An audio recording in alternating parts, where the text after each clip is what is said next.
Have you ever noticed that motivation often arrives after action, not before it? That reversal confuses most people. We're taught to wait for a feeling, to feel ready, inspired, or confident before we begin. So we wait, and we wait, and eventually nothing changes. Not because we're incapable, but because we're waiting for a signal the brain was never designed to send first. The brain doesn't respond to intention. It responds to movement. It responds to repetition. When you take even the smallest action, something shifts internally.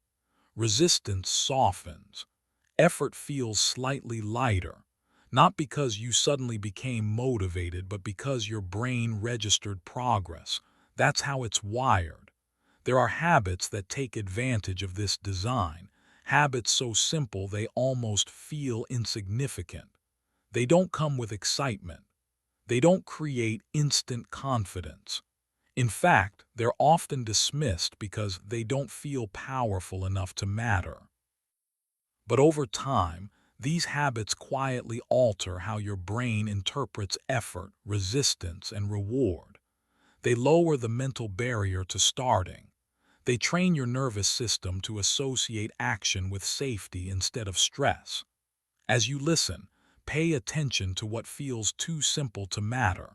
That reaction is important. The brain often rejects what works best because it doesn't match our expectations of struggle or intensity. But real change doesn't need drama. It needs consistency. And if this way of thinking intrigues you, if it's challenging the idea that motivation must come first, take a moment to like, subscribe, and share this message so curiosity can spread where motivation has failed for so many people. Chapter 1. The 2-minute switch. You don't need motivation. You need a switch. Most people live as if action is a reward they earn after they feel ready. They wait for the inner fire, the perfect mood, the burst of inspiration. But the brain doesn't work like that. The brain follows the path that's most familiar, most practiced, most automatic. If you've practiced waiting, your brain will keep waiting. If you've practiced quitting, your brain will keep quitting. And if you've practiced starting, even when you don't feel like it, your brain will start to believe that you are the kind of person who starts. That belief changes everything. I want you to picture an old train yard. Massive steel rails stretching into the distance. Trains don't glide wherever they want. They go where the tracks already are. Your brain is the same. Your habits are the tracks, and motivation is not the engine people imagine it to be. Motivation is weather. It changes, it disappears, it shows up late, it's unreliable. The habit we're building now is not about forcing yourself into heroic effort. It's about laying new tracks with a small, repeatable action that tells your brain again and again, this is what we do. Years ago, there was a man named Arjun who wanted to get in shape. He wasn't lazy, he was exhausted. He worked long hours, carried stress home like a bag of stones, and felt guilty every time he looked in the mirror. He told himself the same story every week. On Monday, I'll start. Then Monday came and the story changed to I'm drained. Tuesday came and the story became, I'll do it when work calms down. Work never calmed down. So neither did the guilt. One evening, he walked past a gym and saw a poster that promised transformation in 12 weeks. It was the kind of promise that sounds like relief. He paid for a membership on the spot. The next day, he went once. The day after that, he didn't. And for 2 months he carried a membership card like a symbol of failure. Then something small happened. Not a miracle, not motivation. His friend told him a sentence that landed like a hammer. Stop trying to become a different person in one night. Prove you're a person who shows up. Show up. That was it. Arjun made a rule, not a goal. A rule. Every day after work, he would enter the gym for 2 minutes. Not to work out, not to sweat, not to transform, just to enter. The first day he did it, his brain tried to negotiate. This is pointless, 2 minutes won't change you. But he went anyway. He walked in, stood near the front desk, looked around, and left. He didn't feel proud, he felt silly. But the next day he did it again, and something strange began to happen. The gym stopped feeling like a battlefield. It started feeling like a place he belonged. His brain stopped treating it as danger. The lights, the smell, the sound of treadmills, the faces of people lifting weights, all of it became familiar. Familiar means safe. Safe means easier. Easier means more likely. On day 8, he stayed 5 minutes. On day 12, he walked on a treadmill for 10 minutes. On day 20, he did his first full workout. Not because he suddenly became motivated, but because he had trained the most important habit, starting. This is the 2-minute switch. It rewires your brain by removing the real enemy, the emotional cost of beginning. The brain resists large changes because large changes threaten identity and comfort. But the brain allows small actions because they don't trigger the alarm system. 2 minutes doesn't feel like a threat. It feels like a loophole. And that's exactly why it works. Think about how people usually fail. They set a huge plan.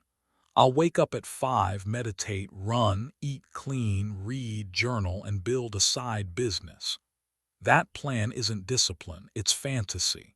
It's the brain chasing a dopamine hit from imagining a new life. Then reality arrives, heavy and imperfect, and the brain says, "Not today." The 2-minute switch bypasses that trap. It says, "We're not doing the whole thing. We're only proving we can begin." And once you begin, the brain often continues, not because you forced it, but because inertia shifts. Motion creates more motion. The hardest part of a plane's flight is the takeoff. Once it's moving, it stays moving. Your habits are the same. This is how you use it. Choose one habit you want to build. Reading, training, writing, studying, cleaning, stretching, saving money, learning a language, whatever matters most. Then shrink the starting action until it is laughably easy. 2 minutes of reading. 1 sentence written. 1 push-up. 1 page of notes. 1 minute of tidying. Put on your running shoes and stand outside. The point is not the output. The point is the identity signal. You are telling your brain, "I am a person who keeps promises to myself." Now listen carefully, because this is where people sabotage it. They think the 2-minute rule is a trick to get themselves to do the full habit. Sometimes it will. Sometimes it won't. And if you treat it like a trick, you will eventually resent it. You'll say 2 minutes doesn't count, and you'll stop. But it does count. It counts because it trains consistency. It counts because it trains trust. It counts because it makes the start automatic. If you want your brain to change, you must give it evidence. Not speeches, not affirmations. Evidence. Every time you do the 2-minute start, you are casting a vote for the person you want to become. One vote doesn't decide an election, but repeated votes create a winner. There's a second story you need to hear. A woman named Lena wanted to write a book. She had talent, but talent without a system is just potential gathering dust. She waited for a free weekend, a quiet house, a perfect mood. Months passed. Her book existed as a dream and a source of shame. One morning she opened her laptop and wrote a single paragraph. She stopped. The next day, another paragraph. That was it. No fanfare, no motivational music, just a paragraph. At first, it felt too small to matter. But the paragraph did something powerful. It kept her connected to the identity of a writer. Writers write, even a paragraph. Especially a paragraph because it's sustainable. Weeks later, she had pages. Then chapters. Not because she became a new person overnight, but because her brain stopped seeing writing as a mountain and started seeing it as a daily doorway. And doors are easier to walk through than mountains are to climb. If this audiobook is bringing you value so far, take a moment to like it, share it with someone who needs to hear this, leave a comment with your biggest takeaway, and subscribe to Prime Audiobooks for more content like this. Now let's continue. Now we're going to sharpen this habit so it becomes a weapon you can rely on. The 2-minute switch works best when it's attached to a cue you already have. Your brain loves sequences. It loves after this, then that. If you leave it vague, you'll forget. You won't actually forget. Your brain will protect comfort by pretending it forgot. So tie your 2 minute start to something that happens every day. After you brush your teeth, you read 2 minutes. After you pour your morning coffee, you write 1 sentence. After you get home and put your keys down, you change into workout clothes. After you sit on your bed at night, you stretch for 2 minutes. Make it specific. Make it predictable. Make it boring. Boring is good. Boring is repeatable. Repeatable is powerful. Then remove friction. The brain chooses what's easy, not what's best. So make the start easier than the alternative. If you want to read, keep the book on your pillow. If you want to train, lay out your clothes the night before. If you want to practice music, keep the instrument visible, not hidden in a case. If you want to stop scrolling, charge your phone in another room. Discipline is not only willpower. Discipline is design. Arjun kept his gym shoes in his car. He didn't give himself time to sit on the couch and negotiate. Lena kept her laptop open with the document ready. No searching for files, no opening folders, no preparing. Preparation is often procrastination wearing a suit. And here's the most important rule: never miss twice. You will miss, you're human. Life will interrupt you. Energy will dip. Schedules will break. That's fine. Missing once is an event. Missing twice is a pattern. Your brain learns patterns fast. So if you miss a day, your next job is not to make up for it with some huge effort. Your job is to protect the streak by doing the smallest version the next day. 2 minutes, 1 sentence, 1 push-up. Protect the identity. People think they fail because they aren't motivated. They fail because they let a small slip become a new story. I missed yesterday, so I'm off track. No, you missed yesterday, and today you prove you're still the person who starts. There's a moment that comes for everyone who uses this habit. A moment when you realize you are no longer depending on a feeling. You are depending on a rule. Rules are clean. Rules don't negotiate. Rules don't care if you're tired. Rules don't argue. They simply exist, and you either follow them or you don't. And when you follow them, you begin to trust yourself. That trust is what rewires the brain. The brain stops anticipating disappointment. It stops preparing excuses. It starts preparing action. You might be thinking, but 2 minutes won't change my life. Listen closely. 2 minutes changes your direction, and direction is what decides your life. A plane that's 1 degree off course doesn't crash immediately. It ends up in a completely different country. Your habits are your course. This chapter isn't asking you to become intense. It's asking you to become consistent. Intensity is impressive. Consistency is unstoppable. So choose your habit. Make the start small enough that your brain cannot convincingly refuse. Attach it to a daily cue. Remove friction. Protect the streak. And keep your promise, not because you feel like it, but because you said you would. Now let the questions land in your mind like stones dropping into still water. Where have you been demanding motivation before allowing yourself to begin? What would change if you stopped asking for a perfect mood and started living by a simple rule? If you could only prove one thing to yourself this week, would it be that you can start, even when you don't want to, even when it's small, even when no one is watching? Chapter 2. The anchor that makes action automatic. In the last chapter, you learned the simplest truth most people avoid. Your life changes when you start, not when you feel ready. You saw how shrinking the beginning to 2 minutes trains consistency, builds trust, and makes the start automatic. Now we take that start and lock it to something your brain can follow without debate. Your brain loves certainty. It loves knowing what happens next. When your actions are random, your mind treats them like optional suggestions. When your actions are anchored to a clear cue, your mind treats them like a sequence, like a routine, like gravity. You stop deciding. You start following. Most people try to build habits the hard way. They treat every day like a brand new negotiation.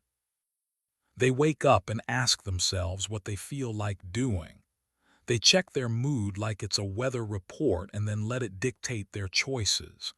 If they feel good, they do something productive. If they feel off, they wait. And the brain learns a dangerous lesson. Feelings are in charge. The habit you're about to build flips that hierarchy.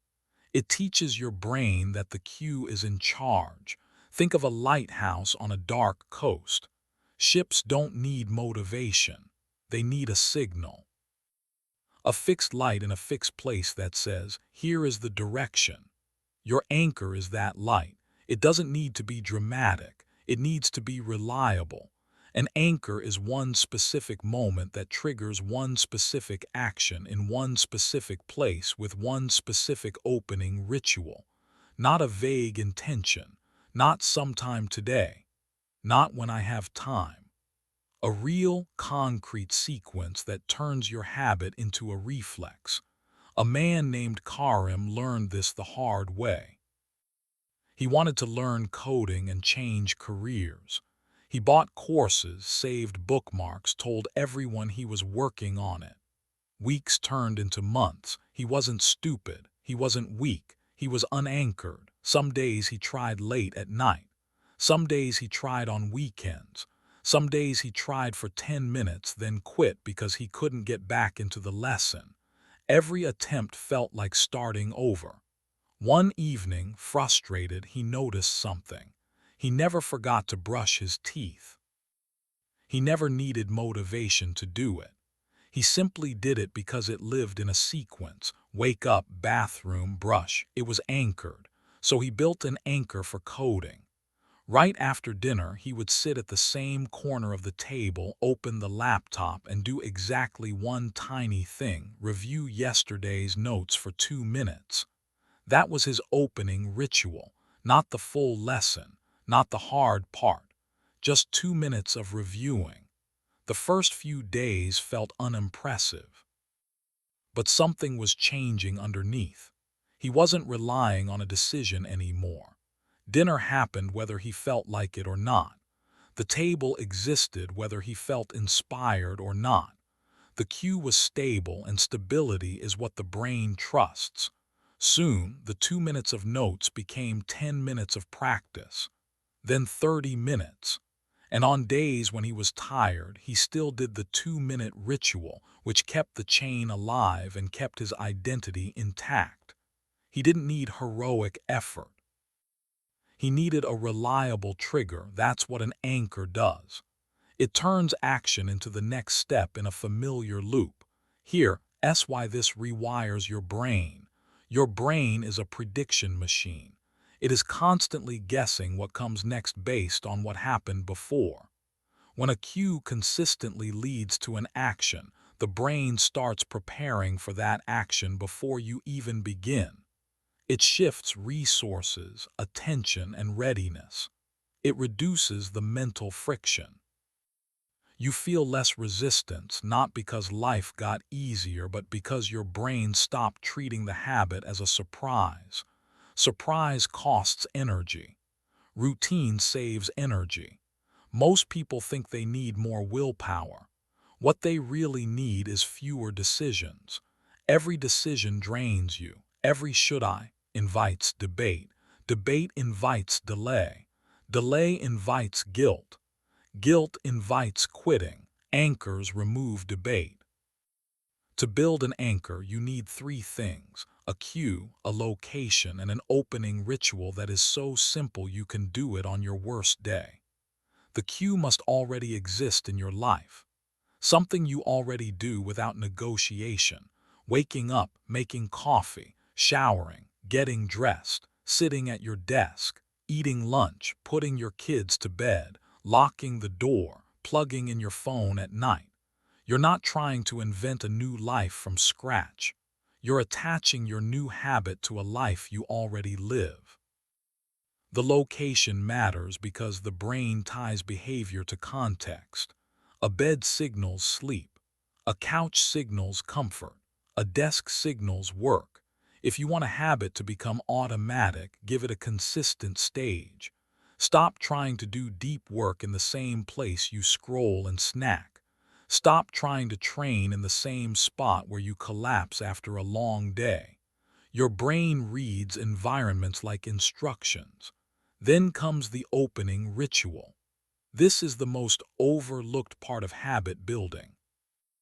People think the habit is the big action, the workout, the study session, the writing sprint, but the real habit is the first 30 seconds. The doorway, the opening move, that's what you must automate.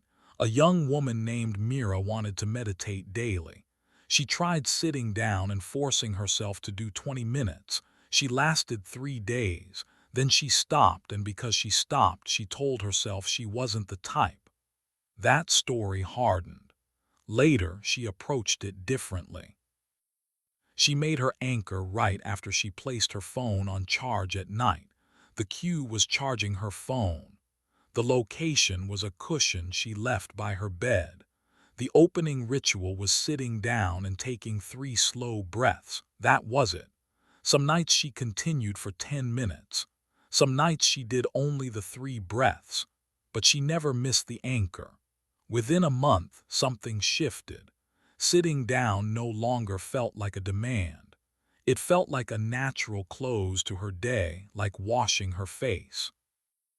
The brain had learned the sequence: phone down, sit, breathe. And because the sequence was stable, the habit became calmer, easier, and more likely. That is how you use the brain's wiring instead of fighting it. Now be careful. There's a trap that ruins anchors. The trap is choosing a cue that looks good on paper but doesn't actually happen consistently. People choose after my morning workout when they don't already have a morning workout. They choose after I finish work when their work ends at different times. They choose when I have free time, which is not a cue at all. It's a fantasy. Choose the cue that actually exists, and choose a cue that happens even on messy days, a cue that survives travel, stress, holidays, and bad moods. The more stable the cue, the more stable the habit. There's another trap. People set anchors that are too ambitious. They turn the anchor into the full habit and then wonder why they resist it. Remember what you learned. Your brain resists big starts. Your anchor is not meant to impress you, it's meant to hold you. If your anchor is right for 1 hour, your brain will look for exits. If your anchor is open the document and write 1 sentence, your brain will comply. Once you're in, you might do more. But the anchor is the non-negotiable. This is disciplined, not dramatic.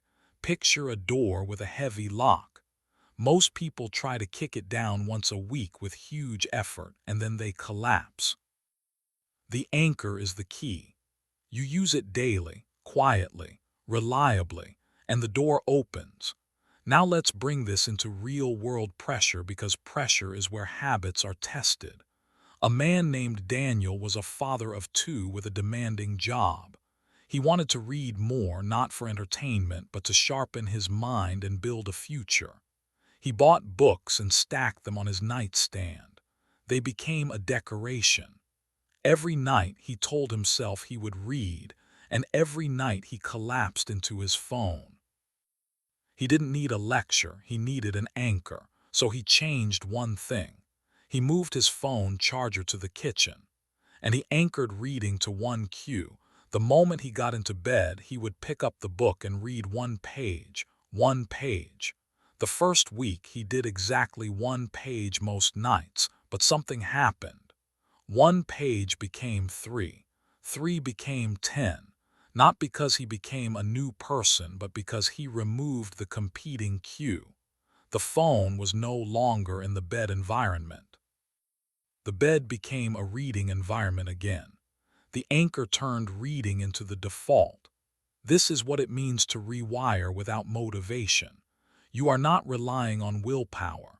You are building a system where the path of least resistance leads to the habit you want. Now you might be thinking about days when everything goes wrong.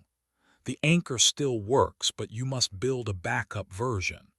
Your backup is the smallest possible action that keeps the chain intact when life hits you. It's not an excuse to be lazy.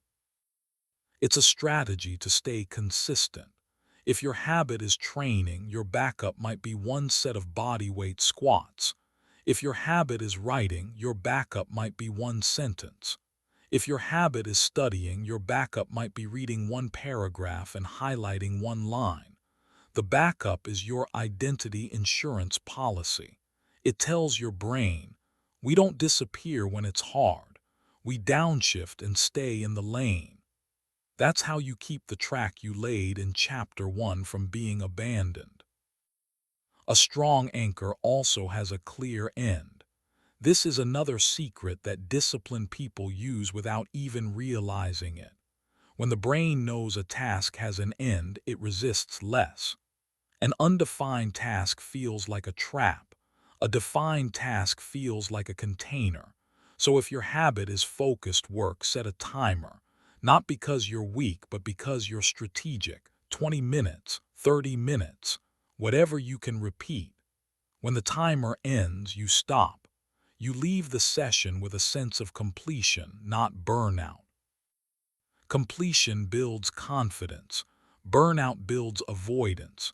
If you've ever sat down to work and felt an invisible wall, it's often because your brain doesn't trust you. It thinks, if I start, they'll push me until I'm drained. So it protects you with procrastination. Give it boundaries. Show it that starting doesn't mean suffering. Starting means a clear, manageable block. This is how you train your mind to cooperate.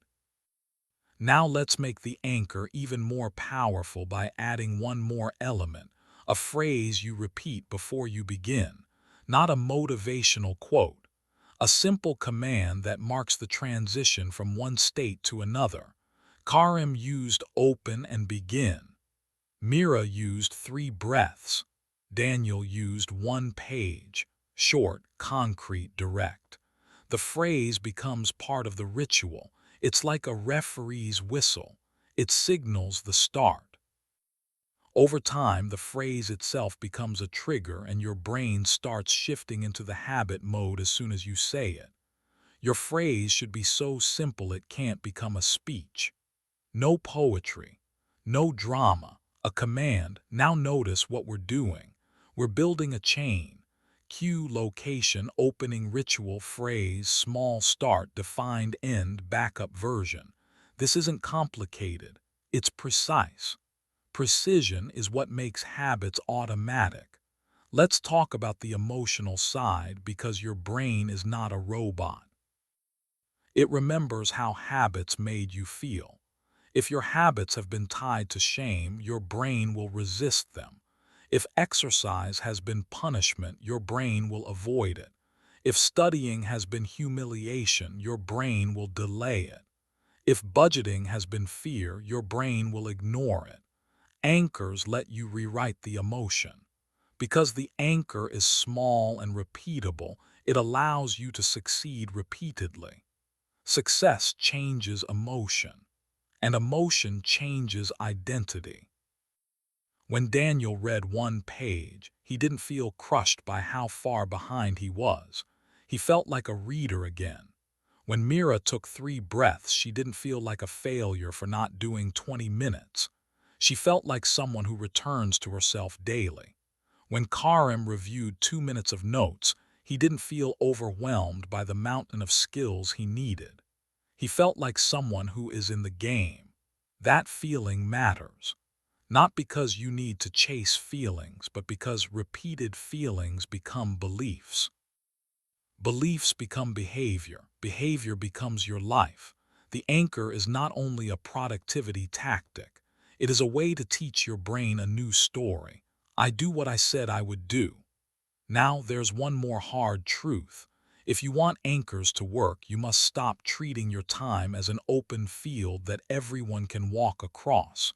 Your anchor must be protected, not with aggression, but with clarity. If you say your anchor happens after dinner, then after dinner becomes sacred. You're not rude. You're disciplined. You're building a brain that follows through.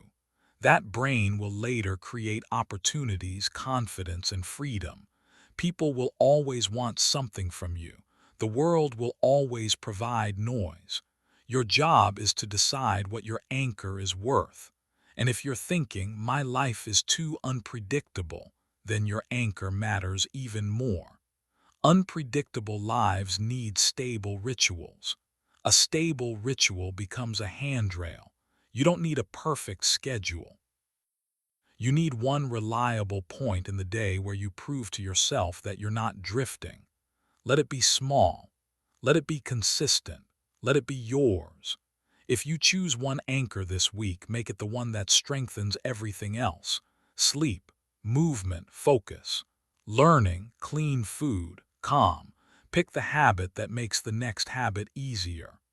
Then attach it to a cue you already have in a place that supports it with an opening ritual so easy you can't pretend it's impossible.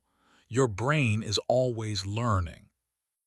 The question is what you are teaching it. If this audiobook is bringing you value so far, take a moment to like it. Share it with someone who needs to hear this. Leave a comment with your biggest takeaway and subscribe to Prime Audiobooks for more content like this. Now let's continue. Now let the last minutes of this chapter settle into you, not as inspiration but as instruction. Choose your anchor and imagine it happening at the same moment every day, like a bell that rings no matter what. Picture yourself doing the opening ritual even on the days you feel tired, even on the days you feel distracted, even on the days you feel doubtful, because the cue arrives and you follow it. Consider how your life would change if one small sequence became automatic, if you stopped negotiating with your moods and started obeying a simple pattern. And ask yourself with complete honesty, what cue already exists that could carry your next habit? What place could make it easier? What opening ritual would be so small you would actually do it? And what new identity would be built if you kept that anchor day after day? Chapter 3. The proof loop. By now, you've felt the shift from waiting to starting, and from random effort to a dependable sequence that carries you forward. You've learned that the beginning can be small and the cue can be stable, and that this combination removes debate. Now we solve the next problem that quietly kills progress even in disciplined people. The brain forgets what it's doing when it can't see proof. Your brain is not inspired by your intentions. It is trained by evidence. If you do the work and then move on without marking it, your mind treats the effort like vapor. It happened, but it doesn't register as a reliable pattern. And when the effort doesn't register, the identity doesn't strengthen. You might be doing the right actions, yet still feel like a person who can't stick to anything, because your brain has nothing concrete to point to. This is why so many people quit right when they're actually building momentum. They don't quit because they're failing. They quit because they can't feel the progress. The brain loves progress the way the body loves oxygen. When progress is visible, you get pull. When progress is invisible, you need push. And push is what everyone runs out of. So here is the third habit that rewires your brain without motivation. You create a proof loop. You give your brain a visible signal that says, "This happened. I did it. I am the kind of person who follows through." Think of a carpenter building a house. Imagine if every day he carried wood, measured beams, cut boards, hammered nails, and at the end of the day the entire structure disappeared. The next morning he would wake up to an empty lot. How long do you think he would keep working? He might be skilled, he might be determined, but without visible progress the mind collapses under futility. That's what most people do to themselves. They work and then they erase the evidence. They go for a walk and never record it. They read and never mark it. They practice and never acknowledge it. They try again and again, but the brain experiences each day like it's the first day because there's no proof that yesterday happened. The proof loop fixes this with one simple rule. Your habit must leave a trace, not a complicated tracking system, not an app with 10 charts, not a journal entry that takes longer than the habit itself. A trace that is immediate, physical, or visual, and impossible to ignore. A man named Sandeep learned this after years of starting and stopping. He wanted to change his health. He'd make plans, join challenges, buy new shoes, and then drift back into old patterns. When he looked at his life, everything felt the same. He couldn't point to a streak, a record, a clear line of evidence. That absence of proof became a belief. This is just how I am. One day he visited his uncle, an old school man who ran a tiny workshop. On the wall was a simple calendar with thick marks across the days. Sandeep asked what it was for. His uncle said, "It's how I pay myself. I don't pay myself with money first. I pay myself with proof." Every day his uncle finished his daily maintenance work in the shop, he made a bold mark. No mark, no story, no mark, no pride. He didn't need a speech, he needed a record. Sandeep went home and tried the same. He chose one habit that mattered, movement, not a perfect workout plan, just movement. He set a minimum he could keep even when life got messy. Then he put a cheap calendar on the wall where he couldn't miss it. Every day he moved, he marked the day. The first week, he felt something he hadn't felt in a long time, momentum you can see. It wasn't the movement itself that shocked him, it was the marks. The marks turned effort into identity. The marks made his progress undeniable. The marks created a small pressure, not the pressure of shame, but the pressure of consistency. When he looked at a line of marks, he didn't want to break it. His brain didn't want to break it. A chain is easier to continue than to restart. That's the power of proof. It creates pull, but let's be precise. The proof loop is not about perfection. It is about continuity. It is a way of training the brain to associate action with completion and completion with satisfaction. Your brain is wired to close loops. When you complete something and mark it, you get a sense of finish. That finish matters more than you think. Incomplete loops create mental noise. Completed loops create mental calm. Calm makes it easier to return. This habit also solves a deeper issue. The brain lies about effort. When you are tired or stressed, your mind will tell you, you haven't done anything, you're falling behind. It will ignore the small wins, dismiss them, and then use the feeling of failure as permission to quit. Proof interrupts the lie. Proof is a receipt. You can't argue with a receipt. Now the proof loop has three parts. First, you define what counts.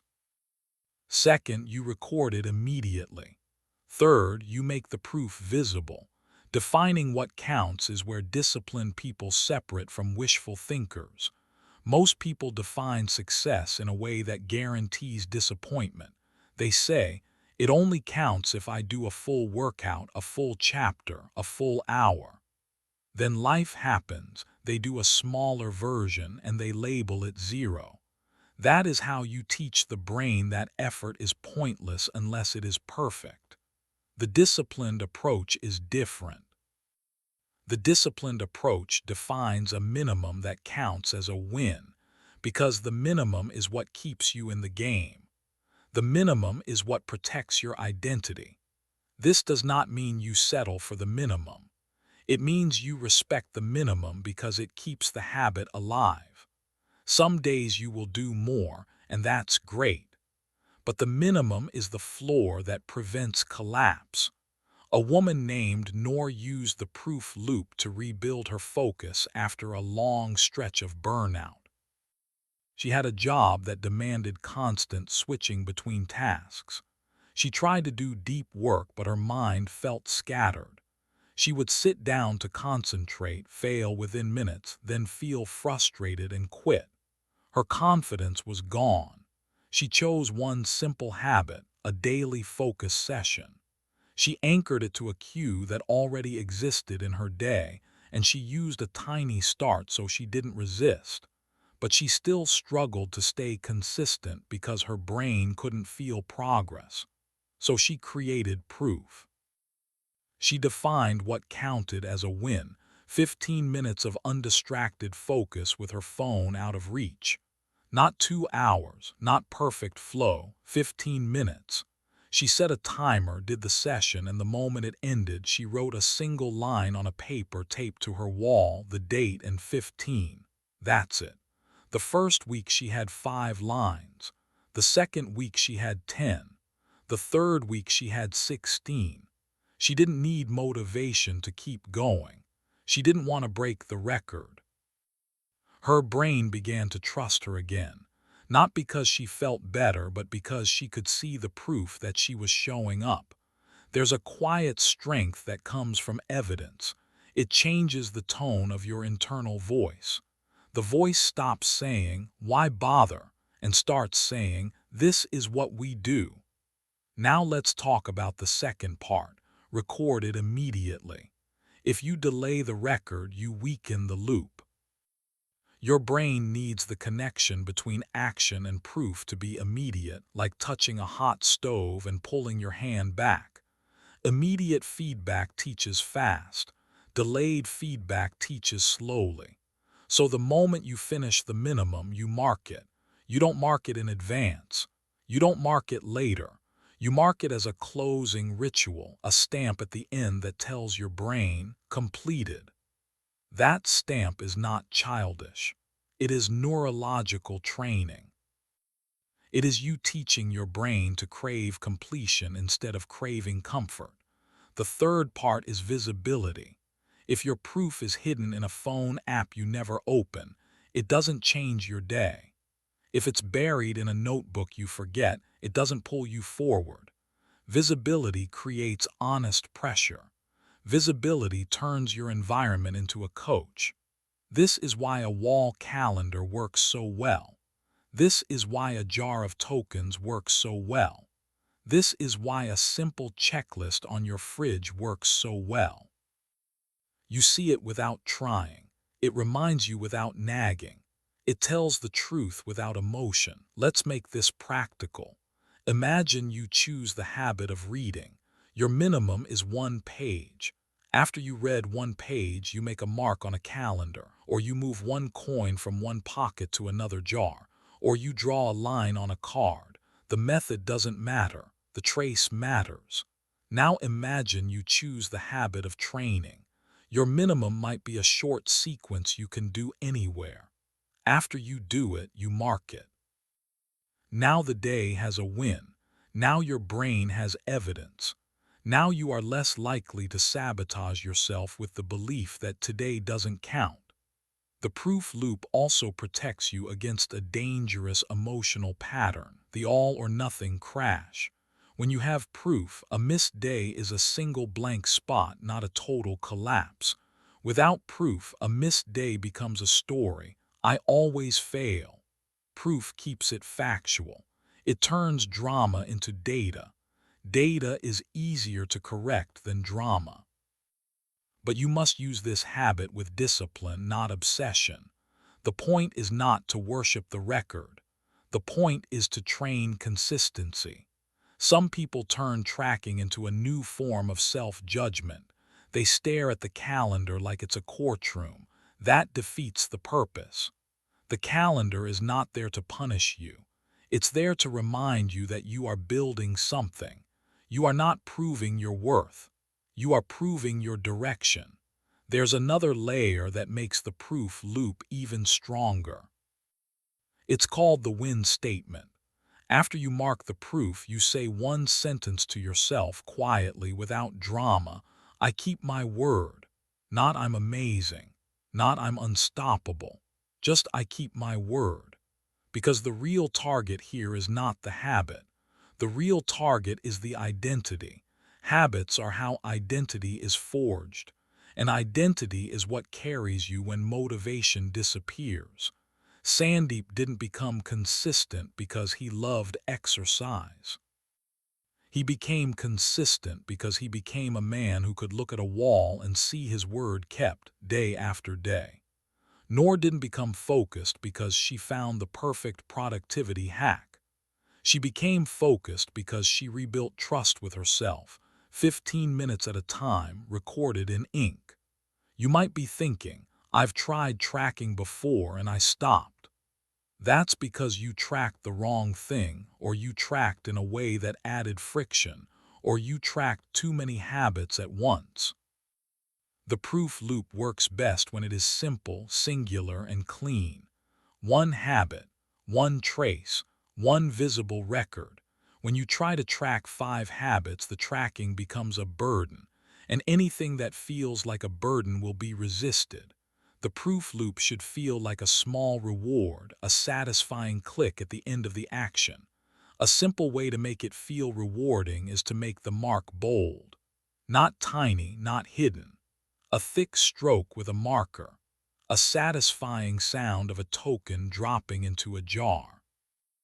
A big check mark you can see from across the room. Your brain responds to sensory signals. Give it one. Now let's talk about what happens after a few weeks, because this is where the rewiring becomes obvious. At first, the mark feels like a record of effort. Later, the mark becomes a cue itself. You look at the calendar and it whispers, continue. You look at the jar and it whispers, add another. You don't need a speech. Your environment becomes a trigger for consistency. And when you have a chain, your brain starts protecting it. It starts making decisions in your favor. It starts steering you away from choices that would break the pattern. Not because you're forcing it, but because you've given it something it values, continuity. This is how you stop relying on motivation. You create systems that create pull. There's a final piece to make the proof loop unbreakable. You plan for the imperfect day. You already know that the minimum is the floor, not the ceiling. Now you assign that minimum to your hardest days, not your easiest days. Your hardest days are when the system must hold. If you build a habit that only works when life is smooth, you don't have a habit. You have a hobby. A habit survives chaos. A habit is what you do when the day tries to steal your attention, so make your minimum honest. Make it small enough that you can still do it when you're tired, busy, traveling, or stressed. Your pride might argue with this. Let it argue. Your future will thank you. Then when you do more than the minimum, treat it as bonus. Enjoy it, but don't require it. Requiring the bonus turns the habit into a burden again. This is disciplined thinking. It's the difference between building and performing. Now consider what happens when the proof loop is combined with what you already learned. You begin small. You attach it to a cue. You create a visible trace. That trio forms a machine. A machine doesn't need motivation. It needs a switch, a trigger, and a signal. Start anchor proof. And once you have that machine running, your confidence stops being a fragile feeling. It becomes a predictable outcome. At the end of this chapter, I want you to commit to a trace you can see. A calendar on the wall. A sheet of paper taped where you'll notice it. A jar and a handful of tokens. Something simple, something visible, something that turns your effort into evidence. Not tomorrow, not when things calm down. The whole point is to stop waiting for calm. Calm is not required. Proof is, if this audiobook is bringing you value so far, take a moment to like it. Share it with someone who needs to hear this. Leave a comment with your biggest takeaway and subscribe to Prime Audiobooks for more content like this. Now, let's continue. Now let the reflection settle in as you picture your days ahead, not as a blur of effort and forgetfulness, but as a line you can see forming one mark at a time. What habit would change everything if it became consistent? And what is the smallest version that would still count as a win on your hardest day? Where could you place a record so visible that it would be impossible to ignore? And what would it feel like to look at that proof after 10 days, after 20, after 50? When your mind tries to tell you that nothing is changing, what would happen if you could point to the evidence and say, without emotion and without debate, that you kept your word again today? Chapter 4. The anti-negotiation contract. You've already built the start that doesn't require a mood, the anchor that turns your habit into the next step in a sequence, and the proof loop that makes progress visible and undeniable. You've stopped treating consistency like a personality trait and started treating it like a system. Now we face the moment that breaks most systems. The moment your brain tries to renegotiate the deal. Your brain is a master negotiator. Not because it's evil, but because it's efficient. It wants to conserve energy, avoid discomfort, and return to what's familiar. When you're tired, stressed, or distracted, it doesn't say, "I'm about to sabotage your future." It says, "You deserve a break." It says, "Just not today." It says, "Start tomorrow with more energy." It says it softly, convincingly, like a friend. But it's not a friend. It's your old wiring trying to stay alive. If you keep relying on willpower in that moment, you will lose again and again, not because you're weak, but because you're arguing with a part of your mind that has been practicing this longer than you have. So you don't argue, you build a contract. A contract is a pre-decided set of rules that removes negotiation when your emotions are loud. It is not a goal. Goals invite debate. Contracts create a standard. A contract says, "This is what happens, period." Think about a pilot flying through turbulence. The pilot doesn't sit there and decide how to fly based on feelings. They use checklists, they follow procedures. They do it because when fear rises, thinking becomes messy. In messy moments, you don't need more thinking. You need fewer options. Most people fail because they leave themselves too many options at the worst possible time. They tell themselves, "I'll work out if I feel okay. I'll study if I'm not overwhelmed. I'll stop scrolling if I'm not bored." That's not discipline, that's a permission slip. And the brain will sign it every time. A contract is different. It's written for the day you don't feel like it. A man named Elias learned this when he tried to rebuild his finances. He wasn't irresponsible, but he was reactive. When he felt stressed, he spent. When he felt tired, he ordered food. When he felt frustrated, he bought small things as a release, and then he felt regret, and regret made him stressed, and the loop continued. He promised himself a dozen times he would be better. His intentions were sincere. His results were inconsistent.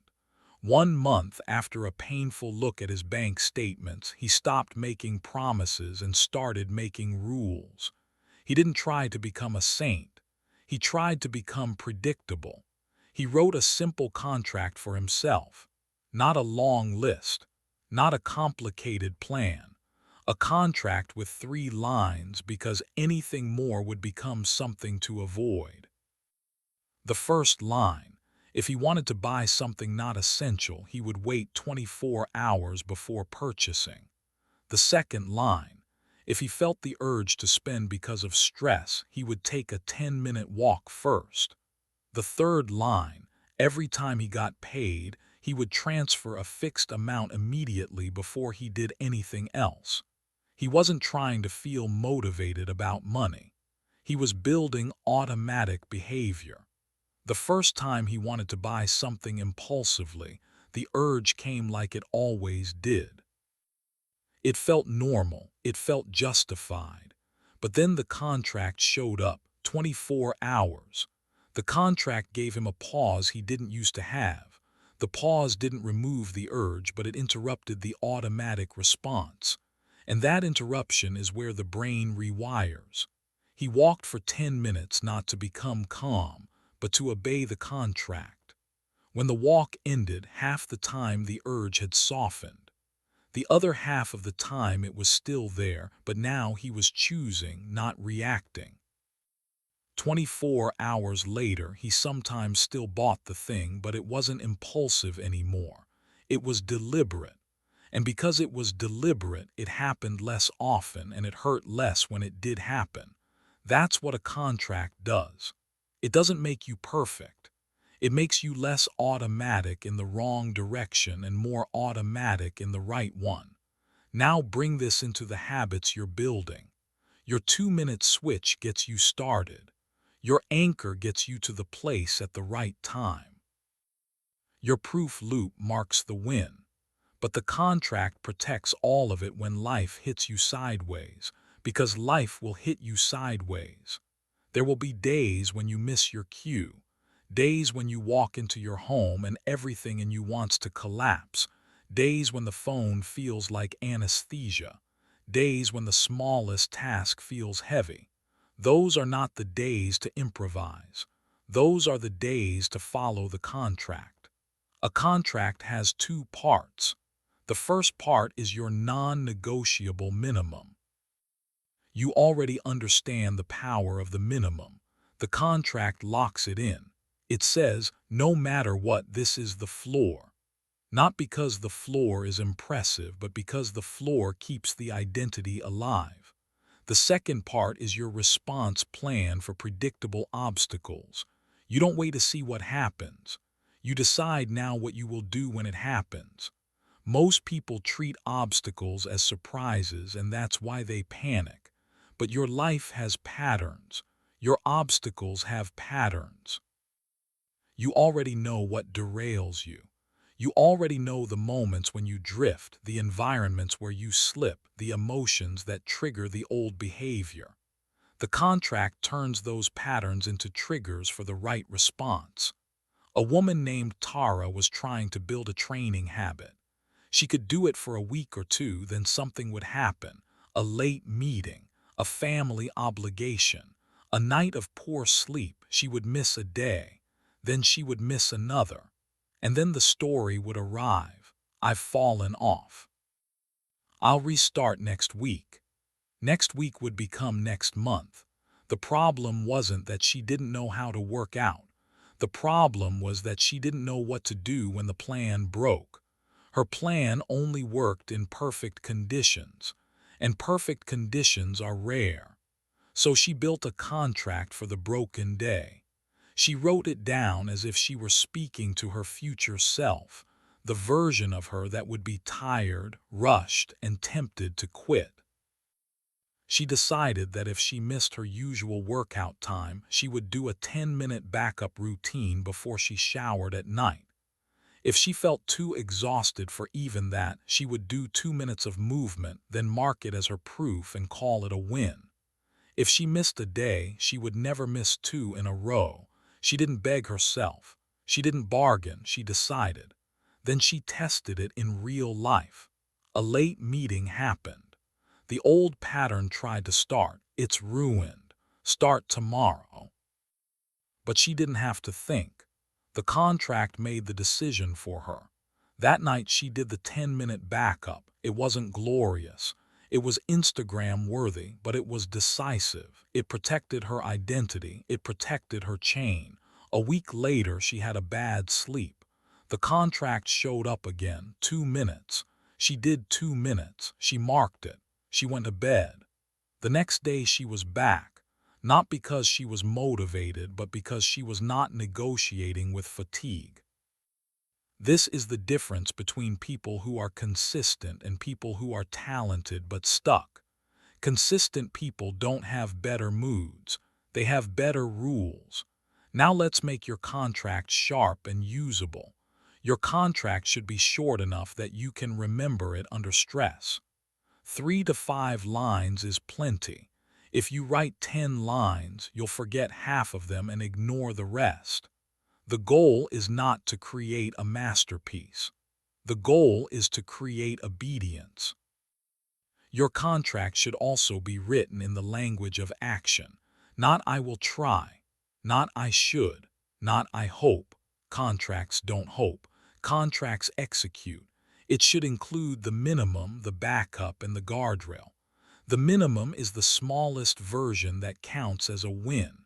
The backup is what you do when the day breaks. The guardrail is what you do to prevent the most common slip. Guardrails are simple rules that block your biggest leak. For some people, the leak is late-night scrolling that destroys sleep and attention. A guardrail could be charging the phone outside the bedroom. Not a dramatic vow, just a rule. For others, the leak is skipping meals and then overeating. A guardrail could be a fixed protein-first meal plan at a certain time. For others, the leak is perfectionism that makes them freeze. A guardrail could be, "I submit the draft when the timer ends, even if it's imperfect." Guardrails are not about controlling life. They are about controlling the points where life controls you. There's a reason this rewires your brain. When you follow a contract, you are practicing self-command.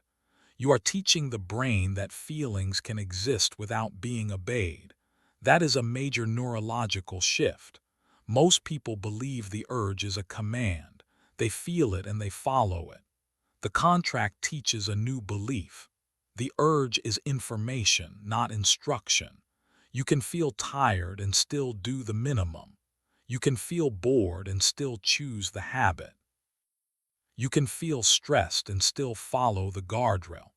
Every time you do, you weaken the old pathway and strengthen the new one. This is what rewiring looks like. It's not one dramatic change. It's repeated disobedience to the old impulse, paired with repeated obedience to the new rule. And notice what's happening emotionally. The contract reduces shame. Because when you follow a contract, you stop labeling yourself a failure for not doing the perfect version. You did the version you promised. You met the standard. You kept the chain. That keeps you in motion. Now there's one more aspect of the contract that makes it powerful. It creates a boundary between you and your excuses. Excuses thrive in ambiguity. Maybe later, I'll see. If I have time. The contract removes that fog. When the cue hits, you act. When the day breaks, you downshift to the backup. When the urge hits, you follow the guardrail. No speech. No drama.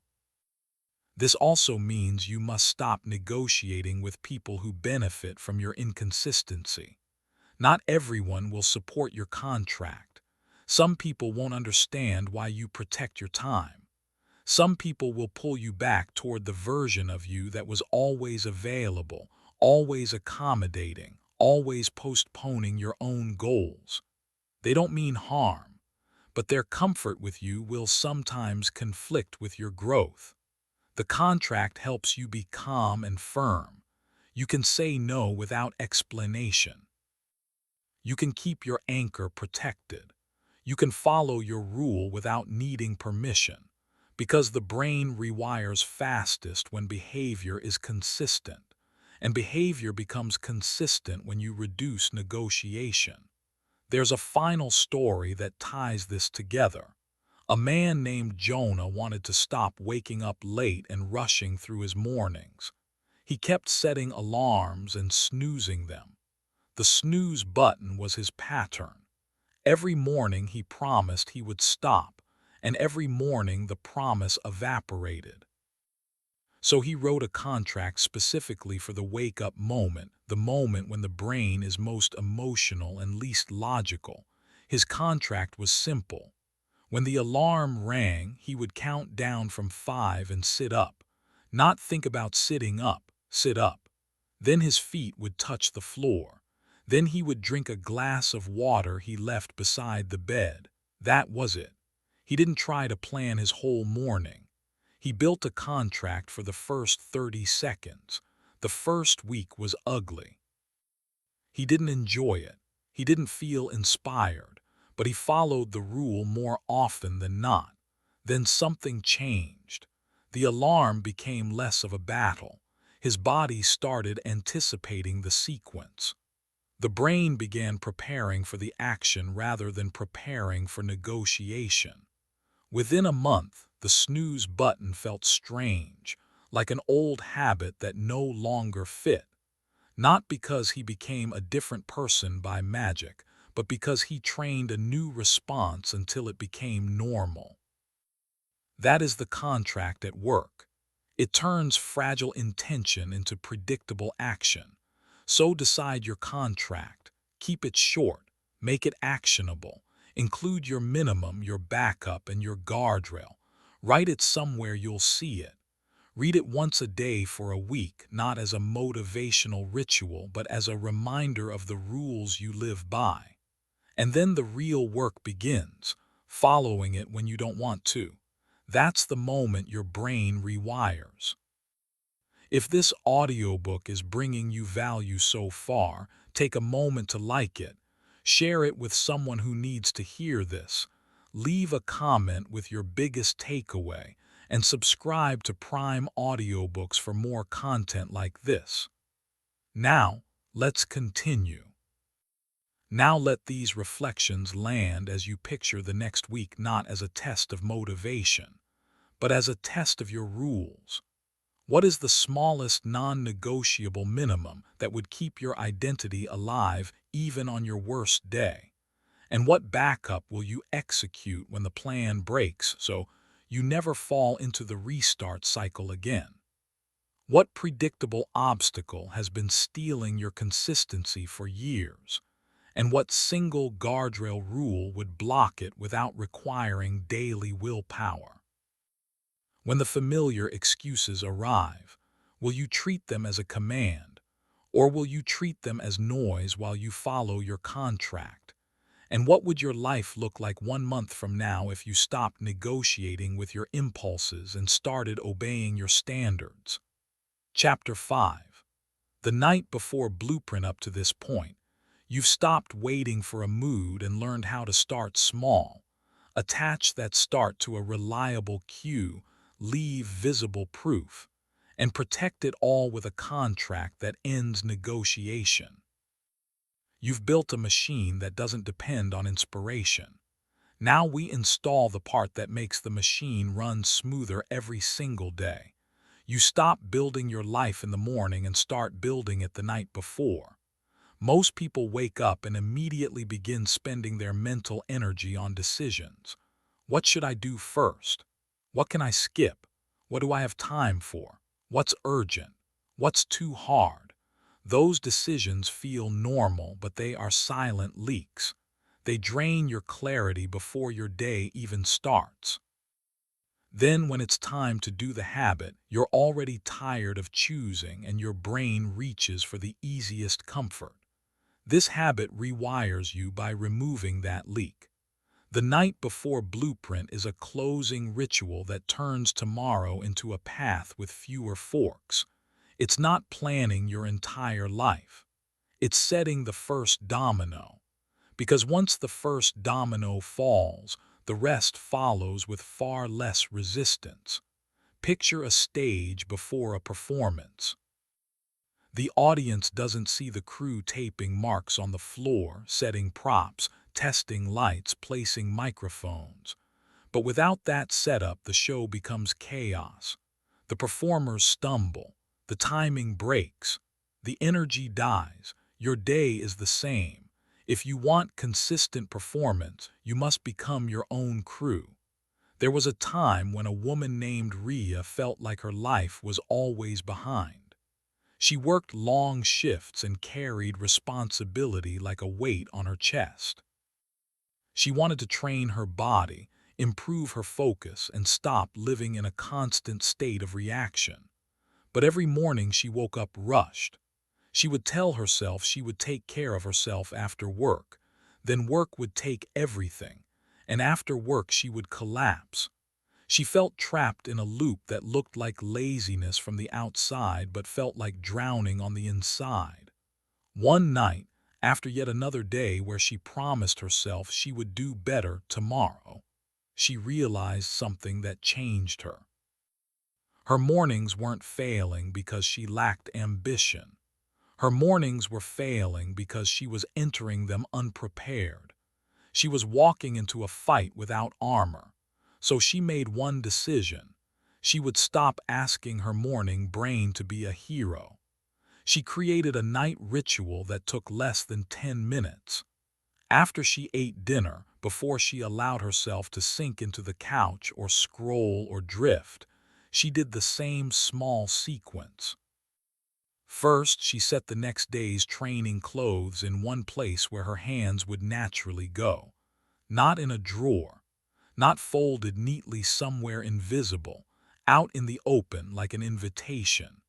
Then she prepared one simple meal choice so she wouldn't wake up hungry and make a desperate decision. It wasn't perfect nutrition. It was predictable nutrition. Then she wrote one sentence on a small card, the first action of her habit for tomorrow. Not the whole workout, not the whole plan, the doorway. Put shoes on and step outside. That was it. The 2-minute switch preloaded. Finally, she set her phone to charge away from her bed and placed a book on her pillow. Her environment now had a script.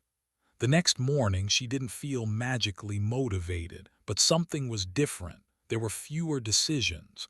The path was clearer. Her brain didn't have to invent discipline on the spot. It only had to follow what was already prepared. That's the night before blueprint. It makes discipline easier by doing the hardest kind of discipline when it's cheapest. Because at night, you have distance. You can see your life. In the morning, you are inside your life and your brain is more emotional, more impulsive, more reactive. Night gives you perspective. Morning demands execution. Most people try to execute without perspective. They wake up and let the day choose them. The blueprint flips it. The blueprint lets you choose the day before you enter it. Here's what's actually happening in your brain when you do this. You are shifting effort from the moment of temptation to the moment of calm. You are using your best self to protect your tired self. That is real self-respect, not affirmations, not speeches, protection. This habit is especially powerful because it strengthens every habit you've already built. It strengthens the start by making the first step visible and easy. It strengthens the anchor by making the context ready.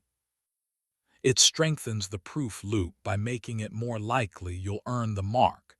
It strengthens the contract by reducing the number of times you'll be forced into a negotiation. And it rewires you in a deeper way. It teaches your brain to think in systems instead of moods. A night before blueprint has 3 moves, and you're going to keep them simple. The first move is clearing. Clearing is not cleaning your whole house. Clearing is removing the one obstacle that will predictably block you tomorrow. If you want to write, clearing might be opening the document and leaving it ready. If you want to train, clearing might be placing the shoes where you'll trip over them. If you want to read, clearing might be putting the book where your phone usually sits. If you want to stop mindless snacking, clearing might be removing the trigger food from the counter and replacing it with something you actually want to eat. Clearing is you deciding what your future self will see first. Because what you see first becomes what you do first. The second move is choosing.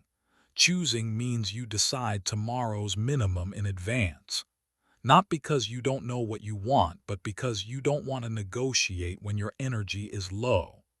Tomorrow's minimum should already exist in your contract, but at night you bring it to the front of your mind and you make it concrete. You tell yourself, quietly and firmly, what counts. You decide the first action, not the entire session. That way, when the cue arrives, the start is already defined. The third move is cueing. Cueing means you set a physical signal that triggers action automatically. A note on the table, a bottle of water by the door, a calendar with the marker on the counter. Your environment becomes the reminder so your mind doesn't have to carry it. This is not about being organized for the sake of being organized. This is about reducing the number of times your brain can slip into autopilot in the wrong direction. There's a metaphor that makes this clear. Imagine two rivers. One river flows wherever it wants, carving new turns every day. The other flows through a channel. The channel doesn't make the water stronger.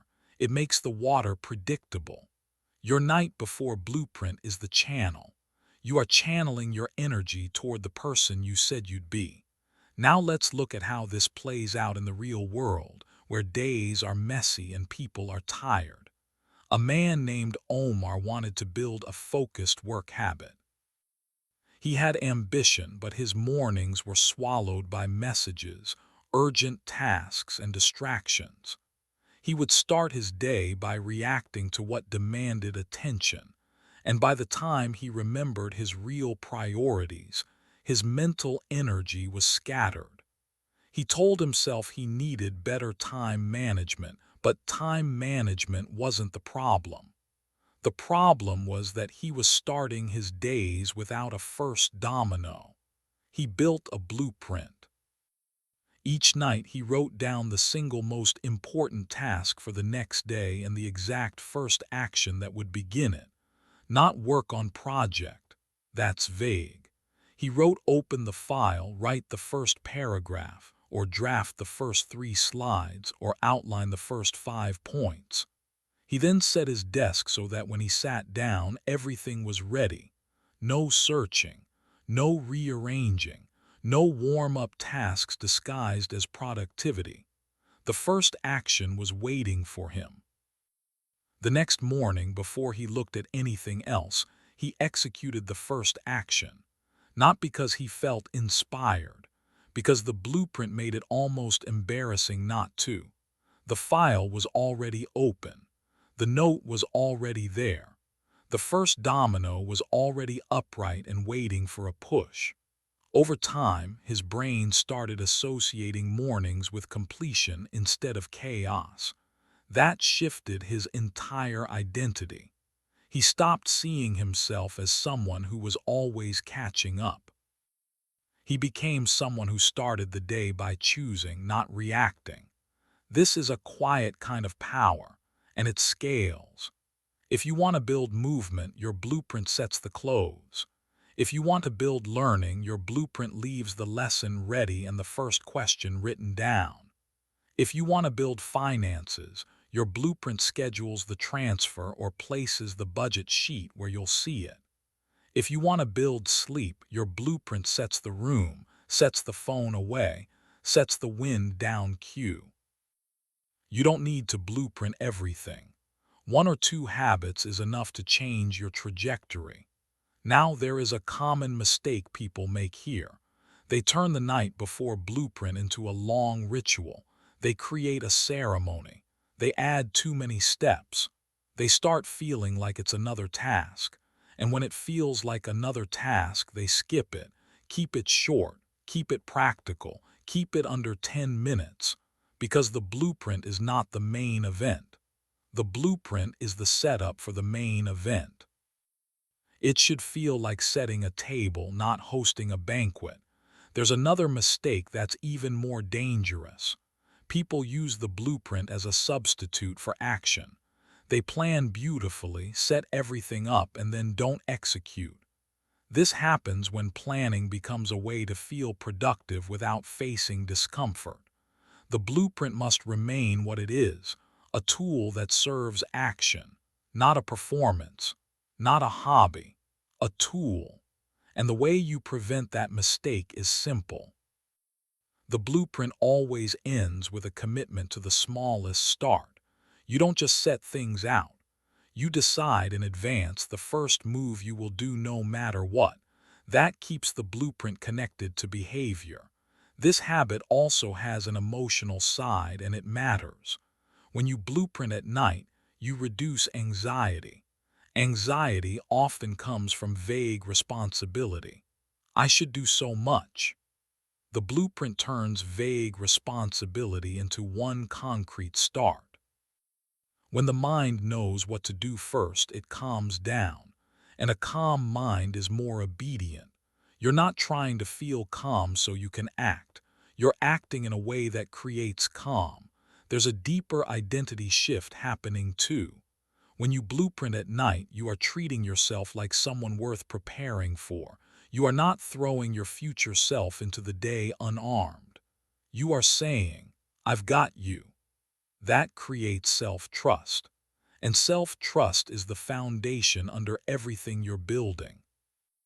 Now let's make the blueprint even stronger by connecting it to a closing phrase, a shutdown that marks the end of the day's noise and the start of tomorrow's readiness.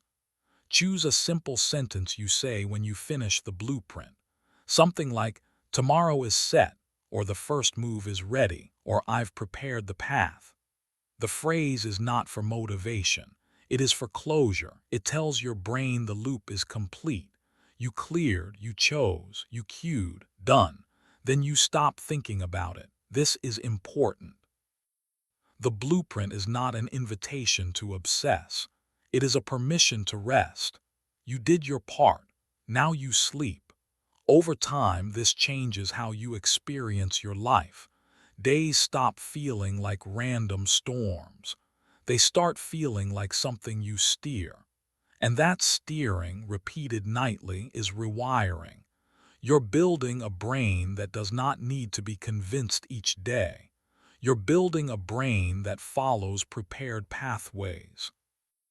You're building a brain that believes effort will be rewarded with progress because the system keeps producing proof. Think of it like sharpening an axe. People who refuse to sharpen swing harder and get tired. People who sharpen cut cleaner with less effort. The blueprint is sharpening.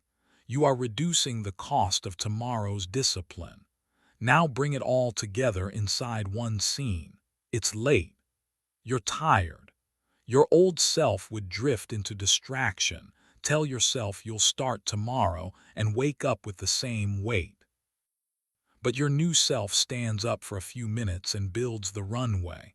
Clothes placed, first move written, proof tool ready, guardrail set, phone moved. A simple close, tomorrow is set. Then you sleep. You wake up not motivated but prepared. You don't need the dramatic version of yourself. You just need the version that follows the path you already built. That's how change becomes inevitable. If this audiobook is bringing you value so far, take a moment to like it. Share it with someone who needs to hear this. Leave a comment with your biggest takeaway, and subscribe to Prime Audiobooks for more content like this. Now, Let's continue. Now let the questions arise in your mind as you picture tonight, not as the end of another exhausting day, but as the beginning of a different tomorrow. What is the one habit that would become easier if you prepared its first step before you sleep? And what is the single obstacle you could remove right now so your morning brain doesn't have to fight it? What would happen to your confidence if you woke up for the next 10 days with the path already set, the first domino already waiting, the environment already cueing the right behavior, and the decision already made? And when you think of your future self walking into tomorrow, will you send that person in unprepared and hoping for motivation? Or will you quietly build the runway tonight and let discipline feel like the natural next step? Chapter 6. The reset ritual. You've learned how to start small enough that your brain can't convincingly refuse. How to anchor that start to a reliable cue. How to leave proof so progress becomes visible. How to protect your standards with a contract that ends negotiation. And how to blueprint tomorrow the night before so your day begins with a path instead of a scramble. You're no longer waiting for motivation to arrive like a stranger who may never show up. Now we install the final habit that decides whether all of this becomes permanent. The ability to reset fast without drama when you slip. Because you will slip. Not because you're broken, not because the system failed, not because you don't have discipline. You will slip because you're human, and humans live inside real days. Real days include stress, unexpected demands, sickness, travel, arguments, deadlines, fatigue, and the kind of boredom that makes the phone feel like relief. If your plan only works when life is smooth, it is not a plan. It is a fantasy. The question is not whether you will fall off course. The question is how quickly you return. Most people don't fail because they make a mistake. They fail because they turn a mistake into a story. They miss a day and declare the whole week ruined. They break a streak and decide they've lost momentum. They eat one chaotic meal and say they've blown it. They skip one session and announce they're starting over on Monday, which is their way of postponing responsibility while pretending to be optimistic. Your brain loves that kind of story because it protects comfort. Starting over later means you don't have to do anything now. But starting over later is how later becomes never. So the sixth habit is a reset ritual. A short, pre-decided sequence you execute the moment you notice you drifted, so you can return without guilt, without bargaining, without waiting for a new mood.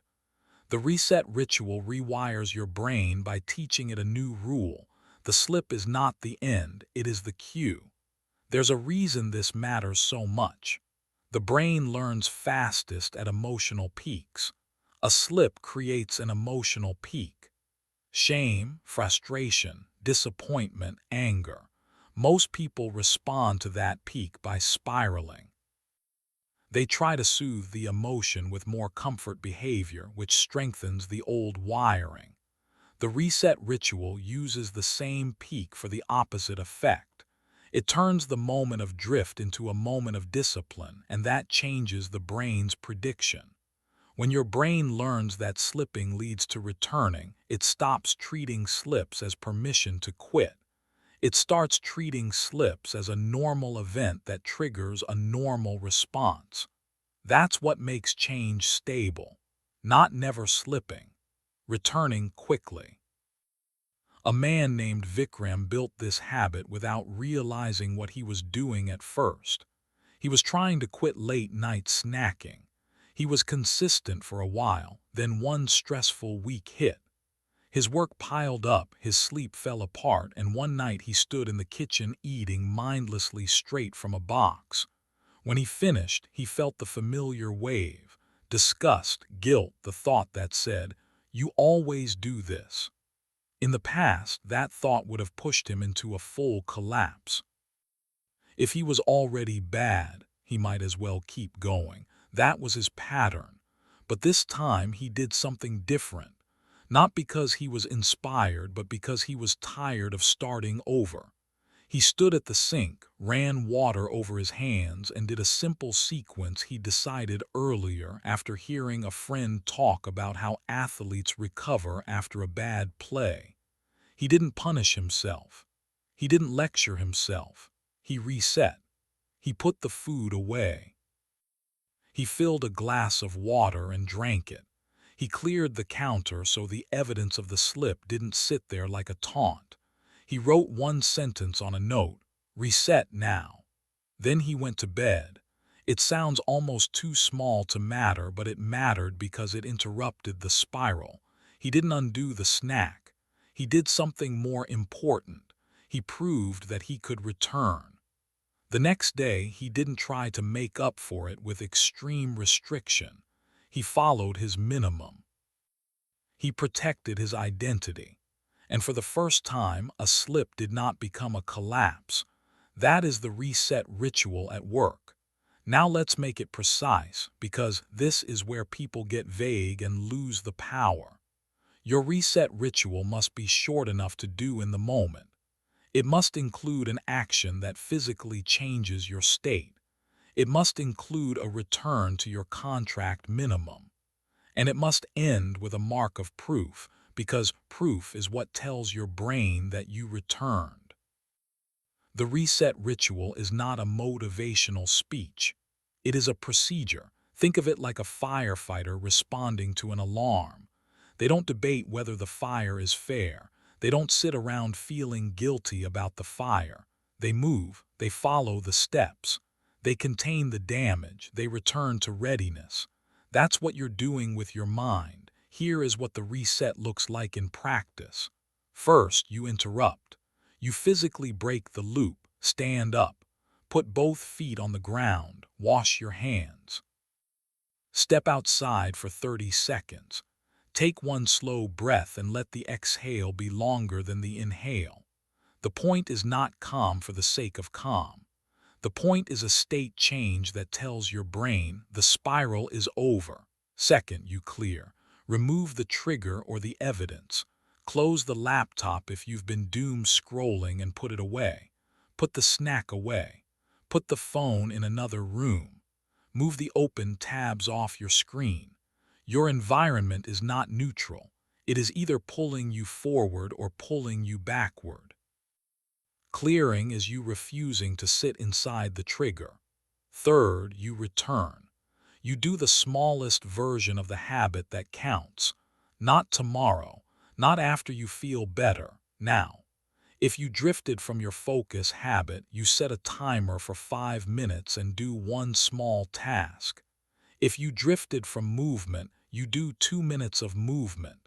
If you drifted from your learning habit, you open the notes and review for 2 minutes. If you drifted from your sleep routine, you do the minimum wind down action and get into bed. Fourth, you mark. You leave proof that you returned. A mark on the calendar, a line on the paper, a token in the jar, whatever you chose. The mark does something critical. It rewrites the story in your brain from "I failed" to "I reset." And then you stop thinking about it. The reset ritual ends the argument. It does not open a debate about your worth. A woman named Salma used this to rebuild her confidence after years of inconsistency with studying. She would procrastinate, then cram, then burn out, then avoid the subject for days. Her emotions were always extreme, either panic or numbness. She kept waiting for a calmer season of life to become disciplined, and that season never arrived. She decided to stop asking for calm and start practicing return. Her reset ritual was simple. The moment she noticed she was avoiding, she would close whatever distraction was open, stand up, and take a 10-step walk in her room, counting the steps. That was her interruption. Then she would clear her desk of everything except the one book she needed. That was her clearing. Then she would set a timer for 7 minutes and answer one practice question. That was her return. Then she would write the date and 7 on her wall sheet. That was her proof. At first, she used it several times a day. That's the part most people misunderstand. The reset ritual is not something you need once a month. In the beginning, you may use it daily because your old wiring is still loud. That doesn't mean you're failing. It means you're training. After 2 weeks, she noticed something. The avoidance didn't have as much power because it didn't lead anywhere anymore. It used to lead to hours lost, guilt, and a collapse. Now it led to a 7-minute return. The old pattern stopped being rewarding. The new pattern started being normal. That is rewiring. This habit also changes how you experience setbacks in general. You stop seeing discipline as a fragile streak that can shatter. You start seeing discipline as a skill, the skill of returning. When discipline is a skill, it becomes stronger every time you practice it. Now, some people will resist this because they believe punishment is what keeps them sharp. They think if they don't feel terrible after a slip, they won't improve. That belief is one of the most destructive beliefs in self-development. Punishment does not build consistency. It builds fear. Fear builds avoidance. Avoidance builds more slips. Then the cycle continues. The reset ritual is firm without being cruel. It holds a standard without turning you into your own enemy. Firmness sounds like this: that happened, reset now. Not you're worthless. Not you always mess up. Not what's wrong with you. Those sentences don't make you disciplined. They make you exhausted, and exhausted people chase comfort. You are building disciplined compassion, the kind that says, I will not abandon myself when it's hard. Now, to make the reset ritual unbreakable, connect it to the systems you already built. Connect it to your contract by deciding in advance what your reset is for your most common slip. If your most common slip is scrolling late at night, your reset might be phone away. Water, 2 minutes of reading in bed mark the proof, sleep. If your most common slip is skipping your habit because you missed the cue, your reset might be the backup routine at night, then mark it, then blueprint tomorrow. If your most common slip is emotional spending, your reset might be a 10-minute walk, then review your rule, then mark a no impulse purchase proof line. Connect it to your proof loop by making the reset itself count as a win. Not the slip, the reset. Because the win is not I was perfect. The win is I returned. Connect it to your night before blueprint by using the reset ritual as a bridge back to preparation. If the day goes off the rails, your reset ends with a simple setup for the next day. You place the shoes. You write the first action. You set the environment. You go to sleep with the path prepared. That's how you turn a bad day into a controlled day. And once you can do that, your confidence becomes unshakable. Not because you think you'll never mess up, but because you know exactly what you'll do when you do. This is where the entire audiobook comes together. The 2-minute switch makes starting easy. The anchor makes starting automatic. The proof loop makes progress visible. The contract ends negotiation. The night before blueprint reduces friction. The reset ritual makes the whole system resilient. Resilience is the final level, because your brain doesn't change through one good day. It changes through repeated returns across messy days. Now imagine your life 6 months from now if you truly lived this way. You wake up and the first move is already set because you built the runway the night before. Your habit starts with something small because you trained your brain to begin without drama. The cue brings you into the behavior because the anchor is stable. You leave proof, so the work becomes real to your brain. You don't negotiate with impulses because the contract has already decided. And when you slip, you reset quickly because you are not building a streak. You are building a person. That person is you, not the fantasy version of you, the real one. The one with responsibilities and stress and imperfect days. The one who can still obey a standard. This is the moment to be direct. If you've been waiting for motivation, you've been waiting for permission. If you've been searching for the right mood, you've been avoiding the uncomfortable truth that mood does not create identity. Behavior creates identity. And identity is built in small, repeated actions that you can do on your worst days. Your brain will not be rewired by what you know. Your brain will be rewired by what you repeatedly do. So here is your call to action, simple and non-negotiable. Pick one habit that matters most. Keep the start small. Attach it to a cue. Leave proof. Write the contract. Blueprint the night before. And decide your reset ritual for the slip you already know is coming. Then run the system for 7 days, not perfectly, honestly. 7 days of starting, anchoring, proving, obeying, preparing, and returning. 7 days of showing your brain a new normal. You don't need to feel ready. You need to be willing to act like the person you said you would become. And when the old voice shows up, the voice that whispers excuses, the voice that says you'll do it later, the voice that tries to turn one missed moment into a full collapse, you don't argue with it. You follow your system. You execute your reset. You mark your proof. You move on. That is discipline, not intensity, not obsession, not perfection. Discipline is the quiet refusal to abandon yourself. If this audiobook is bringing you value so far, take a moment to like it. Share it with someone who needs to hear this. Leave a comment with your biggest takeaway and subscribe to Prime Audiobooks for more content like this. Now, let's continue.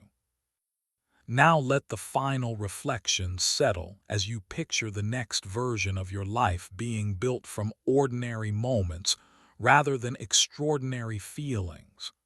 What would change if you stopped treating slips as failure and started treating them as cues to reset, immediately and without drama? When you feel the familiar pull toward comfort, what interruption will you use to break the loop? What will you clear to remove the trigger? What minimum will you return to right now?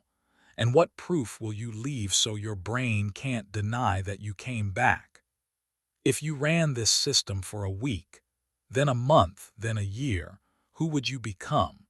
And what would be impossible for you not to achieve simply because you stopped negotiating with your impulses and started living by standards you actually follow?